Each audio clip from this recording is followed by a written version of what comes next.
बहुत सुंदर गंगा माई के जिउतिया माई के गीत लेके आई हूँ। आप लोग सुनिएगा ज़रूर। आप लोग के अच्छा लगे तो वीडियो को लाइक, चैनल के सब्सक्राइब जरूर कीजिएगा।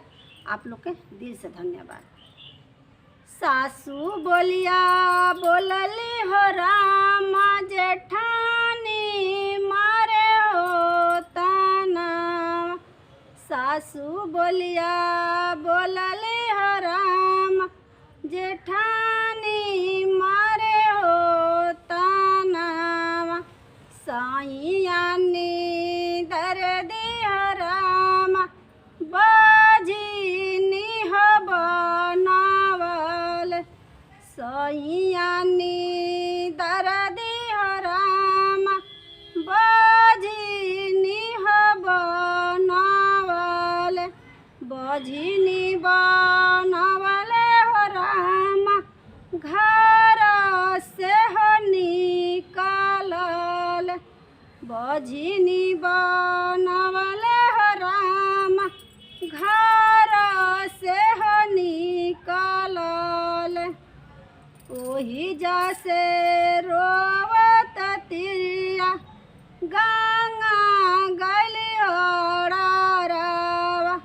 ओही जैसे रोवत तिरिया गंगा के होड़ारवा। ओही में से निकले हो गंगा माई काहे रोव तू ए तिरिया। कवन कवन यतिवाई तोहरो दुख हो भइल। कवन कवन यतिवाई तोहरो दुख हो भइल। सासू बोलिया बोलली हो रामा जेठानी मारे हो ताना।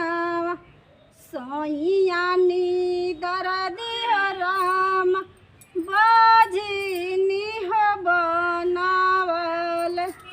बाजीनी बनावल हो रामा घर से हो निकालल। बाजीनी बनावल हो रामा घर से हो निकालल। चुप होख चुप होख तिवई। चुप होख चुप होख बेटी तू हमार। चुप होख चुप होख बेटी तू हमार। आसो के सलिया बेटी भूखिया जीवतिया। आसो के सलिया बेटी भूखिया जीवतिया। गंगा में करी है बेटी तू स्नानवा। गंगा में करी है बेटी तू हो स्नानवा। बरियार तर करी है बेटी तू जे हो पूजवा। बरियार के करी है बेटी तू जे होते पूजवा।